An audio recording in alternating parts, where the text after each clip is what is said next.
ഉസ്താദ് ഉത്സവത്തിന് പോയ കഥയാണ് പറയാൻ വേണ്ടിയിട്ട് പോകുന്നത്. ഇവിടെ ചോറ്റാനിക്കര ഉത്സവം ഉണ്ടല്ലോ, കൂടെ നാരായണേട്ടനും ഉണ്ട്. നാരായണേട്ടൻ ഓൾഡ് ഏജ് ഹോമിലാണ്, ഉസ്താദ് അവിടുത്തെ ഫൗണ്ടറാണ്. അന്ന് അവിടെ പോയ സമയത്ത് നാരായണേട്ടൻ പറഞ്ഞ കഥയാണ്. മൂപ്പരിക്ക് ആ ഉത്സവം വന്ന സമയത്തേക്ക് പോകാൻ ഭയങ്കര പൂതി, പക്ഷെ പോകാൻ ഭയങ്കര പേടിയാണ്. കാരണം മക്കളുണ്ട്, മക്കൾ കണ്ടിട്ടുണ്ടെങ്കിൽ ഭയങ്കര പ്രശ്നമാണ്, അവർ വീട്ടിലൊന്നും കയറ്റുന്നില്ല. അപ്പോൾ ഉസ്താദ് പറഞ്ഞു, നിങ്ങൾ ബേജാറാവണ്ട, നമുക്ക് പോകാം. അങ്ങനെ കൂടെയുള്ള ഒരു സുഹൃത്തിനെയും കൂടി കൂട്ടിയിട്ട് ഉസ്താദ് നാരായണേട്ടൻ കൊണ്ടിട്ട് അവിടത്തേക്ക് പോയി.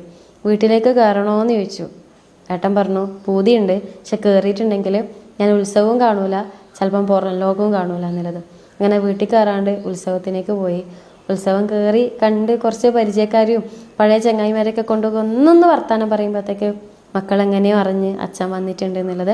മക്കൾ ഭയങ്കര പ്രശ്നമാക്കി, നിങ്ങളോട് ആരും ഇങ്ങോട്ടേക്ക് വരാൻ വേണ്ടിയിട്ട് പറഞ്ഞത്, നിങ്ങളിവിടെ നിറക്കി വിട്ടതല്ലേ, കാര്യങ്ങളൊക്കെ പറഞ്ഞിട്ട് ഭയങ്കര ജഗപൊകയായി.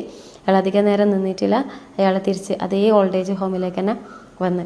ഇത് സ്വന്തം മക്കളെ പറ്റിയിട്ടും നാട്ടിലുള്ള ഉത്സവത്തിനെ പറ്റിയിട്ടും നാരായണേട്ടൻ തന്നെ നമ്മളോട് പറഞ്ഞിട്ടുള്ള കഥയാണ്.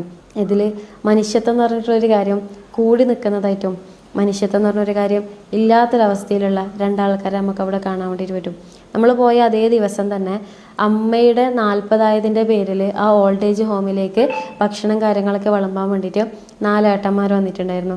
അപ്പോൾ എൻ്റെ കൂടെയുള്ള അസ്ന എന്നോട് പറഞ്ഞിട്ടുള്ളൊരു കാര്യമാണ്, അസ്നത്ത് ഇതിൻ്റെ വൈരുദ്ധ്യം ഒന്ന് നോക്കി നോക്കും.